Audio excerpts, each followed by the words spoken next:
Assalamualaikum warahmatullahi wabarakatuh.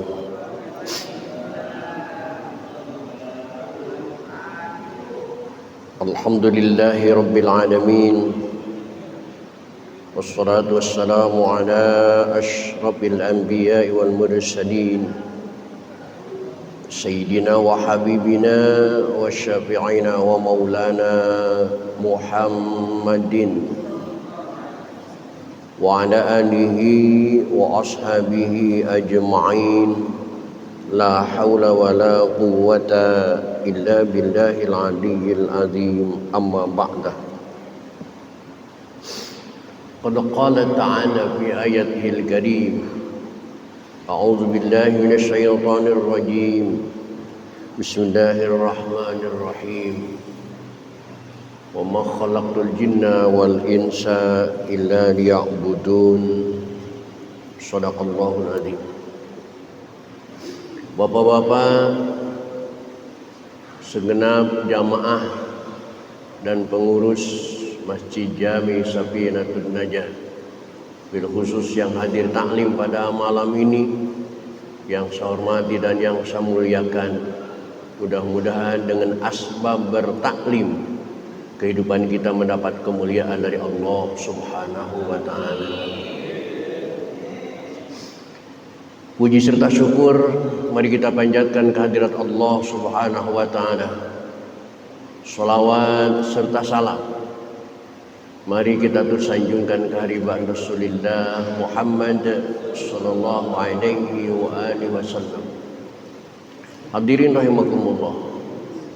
Lanjutan taklim kita pada malam ini bermetodologikan fikih dengan kitab Riyadhul Badi'ah atau dengan syarahnya As-Simarul Yani'ah, yang malam ini di kitab yang Bapak pegang yaitu di halaman 60. Di halaman 60 baris paling akhir, paling bawah ada kalimat babu sholatil jamaah.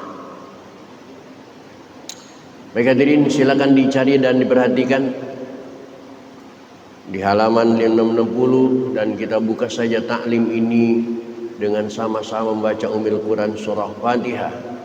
Saya berharap kepada Allah Subhanahu wa taala semoga dengan asbab membaca Fatihah Allah berkenan mengampuni dosa dan kesalahan yang pernah kita lakukan. Amin. Terutama untuk kedua orang tua kita, keluarga kita, saudara-saudara kita muslimin wal muslimat yang sebagian besar mereka sudah ada di alam barzakh. Semoga diampuni semua dosa dan kesalahannya oleh Allah dan terima amal ibadahnya oleh Allah Subhanahu wa taala. Dan untuk kita yang masih hidup dengan niat akan selalu hadir di majlis taklim, semoga Allah berikan kepada kita panjang umur, disertai dengan sehat walafiat, dihiasi dengan rizki yang jembar dan luas, guna untuk bekal ibadah kita kepada Allah Subhanahu wa taala. Dan minggu ini saudara-saudara kita yang masih ada di Mekah setelah menyelesaikan ibadah hajinya akan pulang ke kampung halamannya, ke negara masing-masing. Semoga diselamatkan oleh Allah Subhanahu wa taala. Bisyafaati Rasulillah wa bi barakati mu'allif hadzal kitab wa bi sirril Fatihah. A'udzu billahi minasyaitonir rajim. Bismillahirrahmanirrahim. Alhamdulillahirabbil alamin. Arrahmanir rahim. Maliki yaumiddin. Iyyaka na'budu wa iyyaka nasta'in. Ihdinas siratal mustaqim. Siratal ladzina an'amta 'alaihim ghairil maghdubi 'alaihim waladdallin.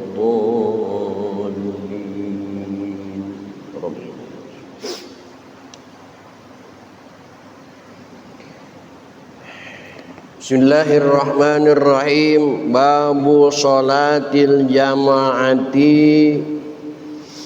Ini bab menjelaskan sholat berjamaah.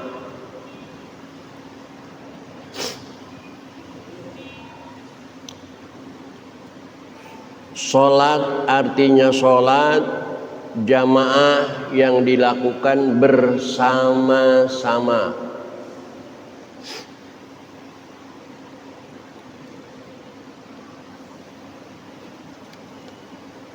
Hiya fardu kifayatin. Salat berjamaah itu adalah fardu kifayah. Fardu adalah kewajiban, kifayah yang bisa diwakili atau terwakili. Karena definisi kifayah adalah bihaitsu fa'alal ba'du saqatal haraju 'anil baqin. Sekira di antara kita ada yang melaksanakannya, maka yang tidak melaksanakan tidak dapat sanksi dosa karena tidak berjamaah, tetapi juga tidak punya pahala berjamaah karena dia tidak melaksanakan berjamaah, tapi juga tidak punya dosa.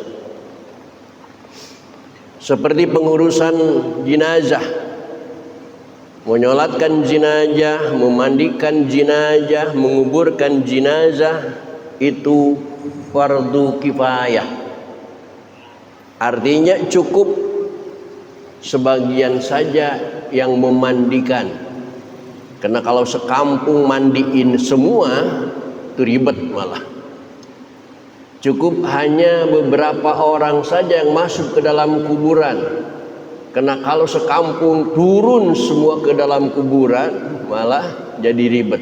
Itulah fardu kifayah bihaitsu fa'alal ba'du saqatal haraju 'anil baqin.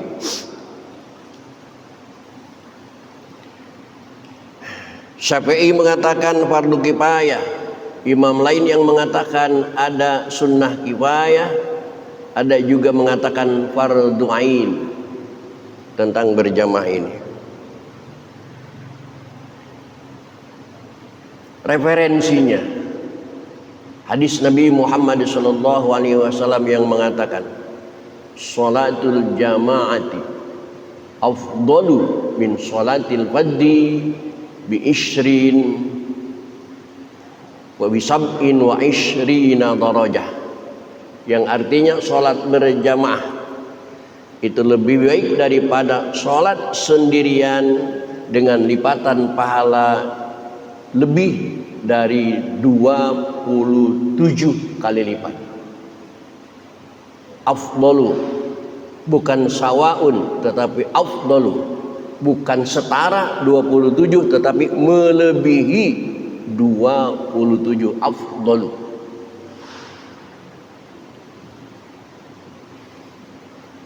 Oleh karena itu kalau kita punya rumah dekat ke masjid, hanya jarak 10 meter, 20 meter, 100 meter dari masjid, maka sholat berjamaah itu lebih baik daripada sholat di rumah sendirian. Kalkulasi ekonominya begini, kalau kita punya buah kelapa, kalau buah kelapa itu dijual di rumah kita, didagangkan di rumah kita, didayarkan di rumah kita, maka tetangga membelinya satu butir kelapa itu cuma 1.000 rupiah. Padahal dari rumah kita 10 meter, 20 meter jauhnya 100 meter ada pasar kelapa. Seandainya kelapa yang di rumah kita dibawa ke pasar, dijualnya di pasar, maka kelapa itu lakunya 27.000. Pertanyaannya, mendingan dijual di rumah dengan harga 1.000 apa mendingan dijual di pasar harganya 27.000? Hah? Di pasar. Serius, beneran. Itu juga sholat begitu. Kalau kita laksanakan sholat di rumah kita, maka diterimanya sholat itu cuma 1 kali pahala. Tapi ketika kita melangkah ke masjid, berjamaah di masjid, maka pahalanya menjadi 27 kali lipat lebih. Itu jaminannya hadis Nabi Muhammad sallallahu alaihi wasallam yang tertuang dalam hadisnya, salatul jama'ati afdalu min salatil fadhi bi 27 darajah. Karena segala sesuatu yang dilakukan secara berjamaah pasti lebih enak, pasti lebih nyaman, pasti lebih mesra.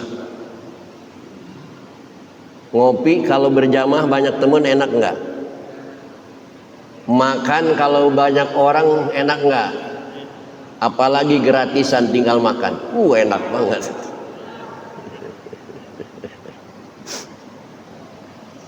Bahkan kencing saja kata Kaji Herman, kalau kencing berjamaah itu rasanya lebih enak daripada kencing sendiri. Itu kata Kamakola Haji Herman.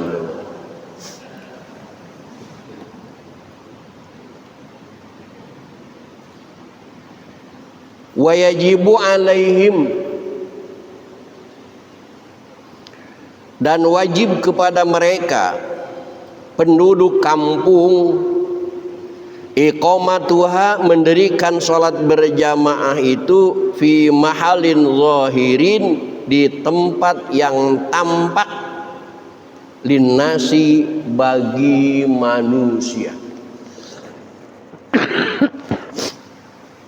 Tempat berjamaah itu didesain sedemikian rupa, sebaiknya tempat berjamaah itu harus ada di tempat terbuka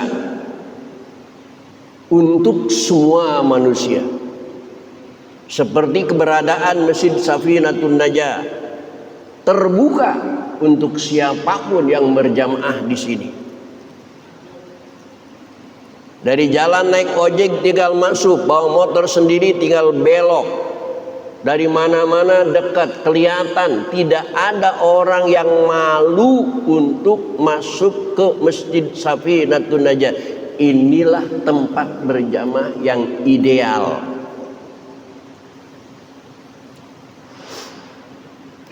Sehingga la yastahyi ahadun min dukhulihi, tidak merasa malu seseorang masuk ke tempat itu.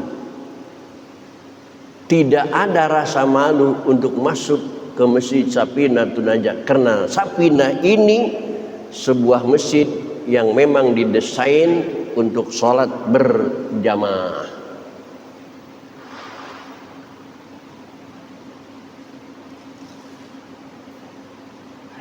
Bagaimana kalau tidak ke masjid, kebetulan jalannya banjir?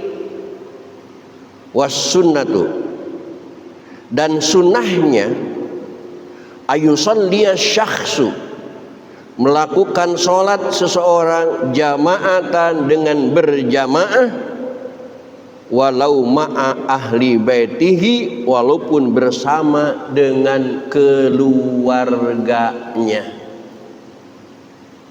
Jika masih banjir mau ke masjid, maka silakan sholat di rumah, tetapi jangan sampai meninggalkan berjamaah.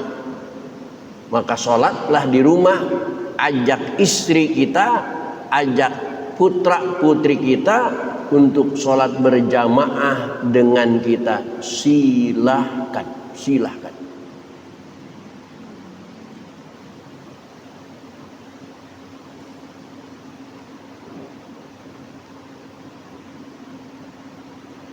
Karena berjamaah itu tidak mesti dengan 100 orang, tidak mesti dengan 50 orang, cukup dengan 1 orang. 1 orang menjadi imam dan 1 orang menjadi makmum. Jadi itu sholat berjamaah dengan pahala 27 kali lipat tadi. Maka pahala berjamaah ini kalkulasi matematikanya bukan menggunakan matematika manusia, tetapi menggunakan matematika Allah Subhanahu wa ta'ala. Karena kalau kita menggunakan matematika manusia, anak bapak kuliah dimanapun, kuliah di Inggris, kuliah di Perancis, kuliah di Amerika, kuliah di Mesir dan lain sebagainya, 1 ditambah 1 itu jawabannya berapa? 1 ditambah 1 2. Jurusan apapun kuliah, jurusan ekonomi kah, jurusan dokter kah, jurusan dan lain sebagainya, 1 ditambah 1 jawabannya pasti 2. Tapi dalam hal berjamaah, 1 ditambah 1 sama dengan 27. Logis atau tidak logis, itu ketentuan Allah Subhanahu wa ta'ala. Satu orang mau sholat sendiri diancam mendapat pahala 1 kali lipat. Pas datang satu temannya berjamaah dengan temannya, berarti sekarang berdua, karena berjamaah maka pahalanya menjadi 27 kali lipat.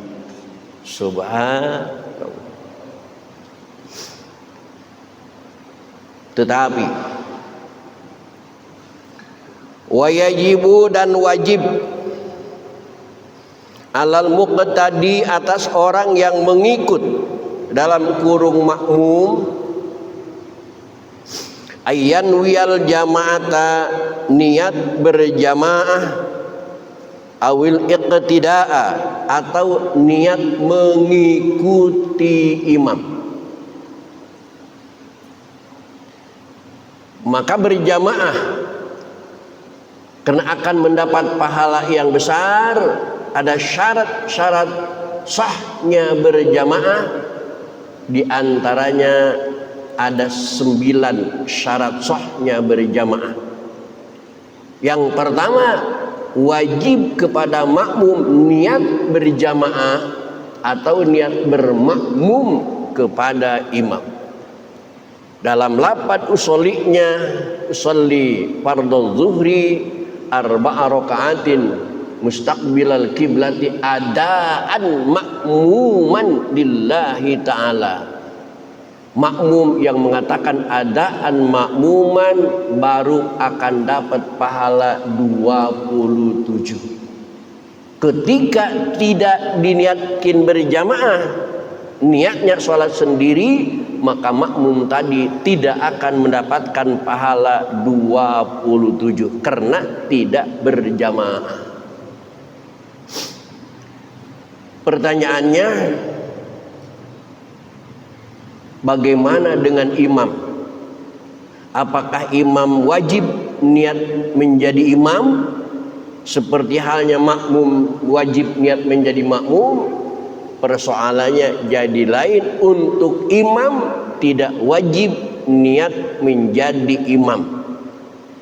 Kalaupun imam tidak niat menjadi imam, maka si makmum sholat berjamaahnya tetap sah, namun si imam tidak punya pahala berjamaah karena dia tidak meniatkan berjamaah. Adapun sholat jamaahnya sah. Oleh karena itu, tolong ganti pemahaman kita yang keliru selama ini. Banyak orang yang memahami keliru kalau kita lagi sholat sunnah, tiba-tiba di belakang kita ada orang yang makmum kepada kita, sedangkan kita lagi sholat sunnah. Kebanyakan pemahaman kita, apa yang harus kita lakukan ketika ada orang yang makmum kepada kita sedangkan kita sedang sholat sunnah? Apa yang dilakukan? Apa? Gini, mengisyarahkan begini. Ada mengisyarahkan begini. Ya, ada yang mengisyarahkan begini. Artinya mengisyarahkan, hei mas yang makmum, sorry jangan makmum sama gue ya, gue lagi sholat sunnah. Itu isyarahnya. Mulai malam ini hilangkan kebiasaan itu. Mulai malam ini jangan dipakai lagi istilah-istilah begini dan lain sebagainya.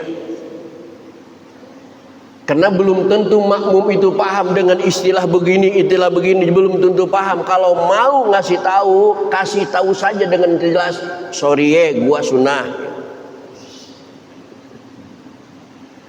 Kenapa? Karena sah sholat berjamaah, makmumnya sholat fardu, imamnya sholat sunnah, sah berjamaahnya. Karena bagi imam tidak diwajibkan niat menjadi imam, tidak. Walaupun makmum niatnya sholat fardu berjamaah dengan imam yang sholat sunnah, berjamaahnya hukumnya sah. Maka malam ini, hasil pengajian malam ini, seandainya terjadi kepada kita lagi sholat sunnah, tiba-tiba di belakang kita ada yang nyoel pundak, bermakmum kepada kita, nggak usah ngasih isyarat, lanjutkan saja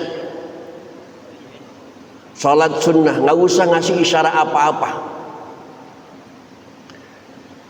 Begitu 2 rakaat kita selesai sholat sunnah, maka mundurlah kita ke belakang. Kalau memang kita belum sholat fardu, maka kita menjadi makmum dia yang tadinya menjadi makmum kita. Terjadilah tidak cuman film yang ada judul tadinya mantu sekarang mertua, di dalam sholat juga terjadi tadinya imam sekarang menjadi makmum, dan itu sah, dan itu mencerminkan bahwa orang itu sudah bisa sholat, mencerminkan bahwa orang itu sudah bisa sholat.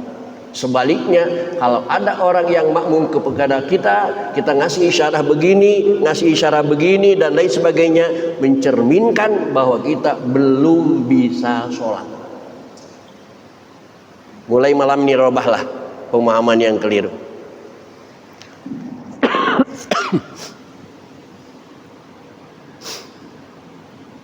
Yang kedua, syarat berjamaah adalah wa ayya'lamal muqtadi, dan harus mengetahui si makmum af'alal imami, pekerjaan imam, dan makmum harus tahu persis kapan imam itu ruku, kapan imam itu sujud, kapan imam itu i'tidal, kapan imam itu duduk. Makmum harus tahu persis. Maka tidak boleh makmum terhalangi tembok berjamaah dengan imam yang di lain ruangan, tidak boleh. Maka desain masjid ini sebenarnya begini, harusnya begini, ada kaca. Walaupun mereka berjamaah di luar sana, tapi tetap bisa mengetahui, memantau gerakan-gerakan imam, baik pada posisi ruku, i'tidal, sujud, dan lain sebagainya. Wa ayyutabi'ahu, dan makmum harus mengikuti imam fiha, dalam semua gerakan. Walaupun gerakan itu belum dibutuhkan oleh makmum, tapi karena makmum sudah bertekad menjadi pengikut imam, maka makmum harus mengikuti gerakan dan ucapan imam, walaupun gerakan dan ucapan itu tidak dibutuhkan oleh makmum. Salah satu contoh, imam bersama jamaah lain di masjid sudah sholat 1 rakaat. Begitu bangun ke rakaat kedua, kita baru gabung menjadi makmum, mengikuti rukuknya imam, karena itu juga rukuk kita, mengikuti i'tidalnya imam karena juga kita i'tidal, mengikuti sujud duduknya imam dan lain sebagainya, karena juga itu kewajiban kita dalam sholat, harus ada sujud, duduk, dan lain sebagainya. Ketika imam baca tasyahud awal, karena sudah 2 rakaat, bagi kita yang makmum baru 1 rakaat, disunahkan nggak tasyahud awal? Tidak. Bagi kita makmum, karena baru 1 rakaat, Tidak ada tasyahud awal di rakaat pertama. Tasyahud awal itu adanya di rakaat yang kedua. Karena kita sudah kadung niat menjadi makmum, sudah kadung niat menjadi pengikut, maka mau tidak mau kita juga harus melaksanakan tasyahud awal walaupun kita baru satu rakaat. Maka dalam berjamaah ini tebak-tebakan aja. Ada satu kali sholat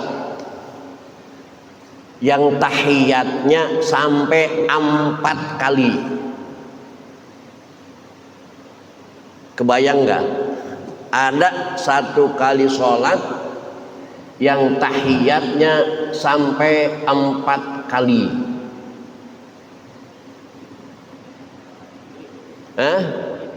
Kenapa? Sekali lagi, ada satu kali sholat yang tahiyatnya sampai 4 kali tahiyat. Bagi yang belum keidrok, silahkan berpikir, kita tebak-tebakan.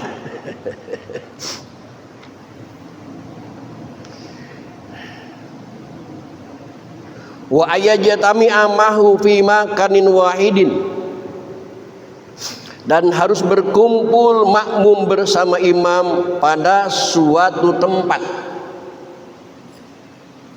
Berjamaah antara makmum dan imam harus berkumpul dalam satu ruangan. Imamnya di sini, makmumnya di sini, masih dalam satu ruangan. Imamnya di sini karena di dalam sudah penuh, makmumnya di luar, itu masih sama sah karena di dalam satu masjid sah. Seandainya di dalam itu sudah penuh. Wa ayat wa alla yataqaddama alaihi, dan tidak boleh makmum mendahului kepada imam fihi pada tempatnya. Syarat yang kelima, makmum tidak boleh lebih depan posisi kak tumitnya daripada posisi tumitnya imam. Maka Bapak harus ambil inisiatif dan berhati-hati. Kalau sholat di suatu tempat, selain Safinah tentunya, kalau ada bangunan musolahnya masih tidak mengarah ke kiblat, yang dikiblatkan cuma sejadahnya saja, yang dikiblatkan cuma jamaahnya saja, pada miring ke kanan, sampai imam pun miring ke kanan karena masjidnya tidak ngiblat, maka hati-hati kalau imam miring ke kanan, maka di pojok kanan terdepan itu pasti makmumnya tidak sah sholat berjamaahnya, karena posisi dia lebih depan daripada posisi imam di arah kiblatnya. Dan kiblat merupakan syarat sahnya sholat.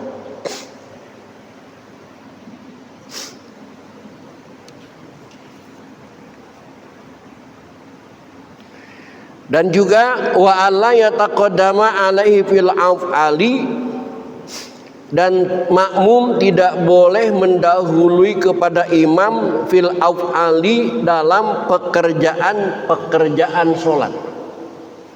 Begitu juga tidak cuman di arah kiblatnya, makmum tidak boleh lebih depan daripada imam,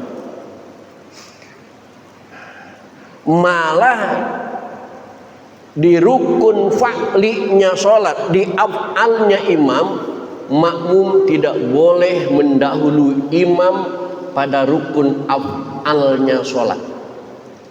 Beda dengan rukun qaul. Contohnya, imam sudah masyhur kalau imam itu bacaan suratnya panjang.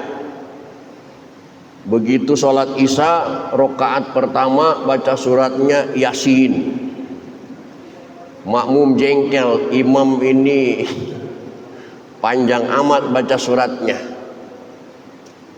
Begitu imam belum selesai baca surat Yasin di rakaat pertama, karena dia sudah kesel, dia ruku duluan padahal imam belum ruku. Ditungguin di dalam ruku masih lama juga. Makmum langsung i'tidal duluan, Allahu Akbar, sami Allahu liman hamidah. Sementara imam masih dalam kondisi berdiri, maka makmum yang semacam itu dinyatakan sholatnya batal. Karena tidak elok makmum, masa makmum mendahului imam, itu tidak bisa. Wala yata'akhkhara taqadduman fahishan, dengan mendahului yang melewat batas. Wala yata'akhkhara anhu fiha, dan tidak boleh makmum terlambat dari imam, dan makmum juga tidak boleh terlambat dari gerakan imam. Yang sebaliknya, imam ini bacaannya cepat, ekspres, pakainya pakai jalan tol Cipali, makmumnya doyok, letoy bacaan Fatihahnya. Begitu imam mulai usolli diikutin sama makmum, imam baca Fatihahnya fresh, Bismillahirrahmanirrahim, alhamdulillahirabbil alamin, arrahmanirrahim, maliki yaumiddin, iyyaka na'budu wa iyyaka nasta'in, ihdinas siratal mustaqim, siratal ladzina an'amta 'alaihim ghairil maghdubi 'alaihim waladdallin. Amin. Kayak tarawih. Imam baru, makmum baru usolli baca pada Bismillahirrahmanirrahim, alhamdulillah. Imam ruku, karena makmum belum selesai baca Fatihahnya, dia tidak ikut ruku bersama imam, menyelesaikan Fatihahnya sendiri.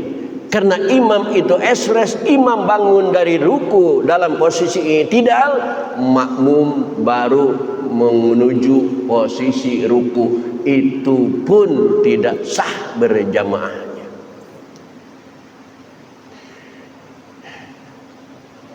Maka mohon maaf, saya menyampaikan hukum. Jangan ada ketersinggungan di antara jamaah ya. Ini hukum. Oleh karena itu ragu saya sebenarnya. Ini demi hukum, demi jamaah. Oleh karena tanggung jawab ya. Kalau gua ada mau pulang ada yang jaga, tanggung jawab ya. Oleh karena itu dalam sujud terakhir saya masih menemukan makmum yang sok lama sujudnya. Padahal imam dalam sujud terakhir itu sudah ditambahkan tasbihnya sudah lebih banyak daripada sujud sebelumnya. Biasanya sujud sebelumnya cuma 3 kali baca tasbih, subhana rabbiyal a'la wa bihamdi, subhana rabbiyal a'la wa bihamdi. Pada sujud terakhir dibacakan sampai 7 tasbih, berarti sudah 100% lebih. Tapi begitu imam bangkit dari sujudnya, langsung ke tasyahud, langsung tahiyat, kadang-kadang ada makmum yang masih nempel aja jidatnya di tempat sujud. Hati-hati, hati-hati. Berarti masuk dalam kalimat wala yata'akhkhara anhu, dan tidak boleh terlambat dari imamnya pada af'al sholat. Seperti demikian, hati-hati. Sekali lagi, padahal dalam sujud terakhir imam itu juga sudah menambahkan jumlah tasbihnya lebih banyak daripada sujud sebelumnya. Tapi kayaknya makmum yang satu ini nggak puas dengan pembacaan sujud.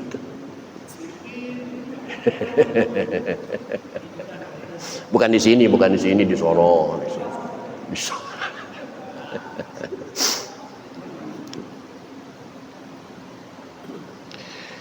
Wala tasihu imamah unsa.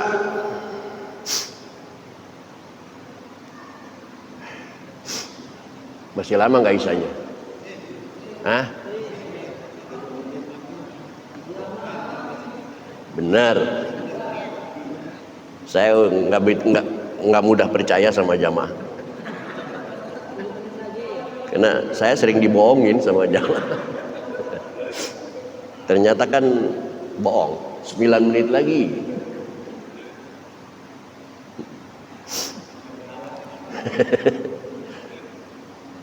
Karena kedepannya itu banyak. Bagaimana dengan sholat yang terjadi di Amerika?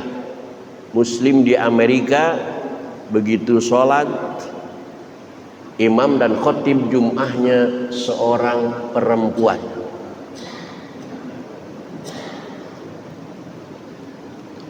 Yang lebih berat lagi Bapak ini di halaman 62 di barisan pertama di ujung, coba lihat. Walaman la yumazizu, dan tidak sah orang yang belum membedakan, wala yubaddilu harfan minal fatihati, orang yang menggantikan satu huruf dari surat Al-Fatihah biharfin akhar, dengan huruf yang lain. Tidak boleh diangkat menjadi imam orang yang suka menggantikan salah satu huruf Fatihah diganti dengan huruf yang lain. Contohnya, alhamdulillah, hamdu ha, ada desah, tapi dia baca alhamdulillahirabbil alamin, alhamdulillah, itu tidak sah menjadi imam.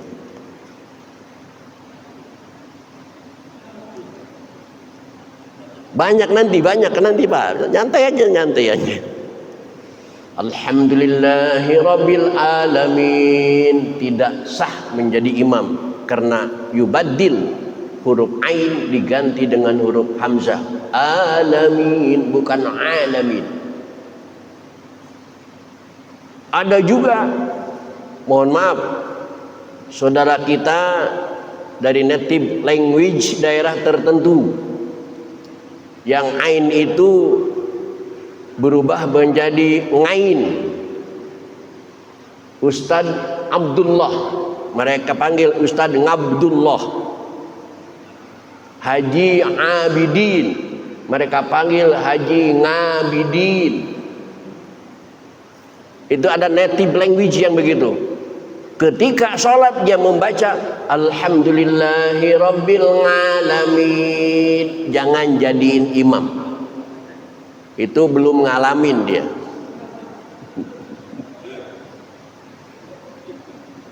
Banyak Pak. Kalau kita teliti, saya bersedia lillahi ta'ala, Bapak pilih calon-calon imam di Masjid Safinatun Najah.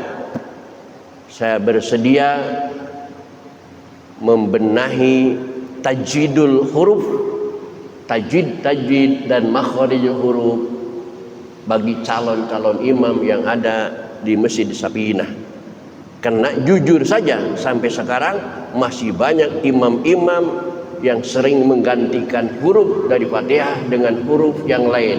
Semacam dari ayat pertama, dari ayat kedua alhamdulillah sering diganti dengan alhamdulillah hirabbil alamin, sering diganti hirabbil alamin. Iyyaka na'budu sering diganti dengan iyyaka na'budu.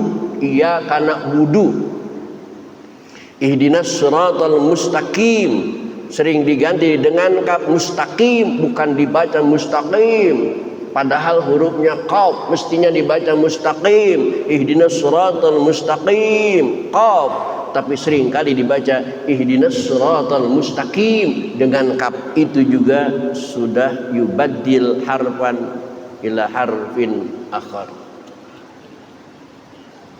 Mudah-mudahan kita diberikan panjang umur, sehat walafiat untuk memperbaiki ibadah kita kepada Allah Subhanahu wa taala. Amin ya rabbal alamin. Untuk malam ini cukup sampai di sini. Assalamualaikum warahmatullahi wabarakatuh.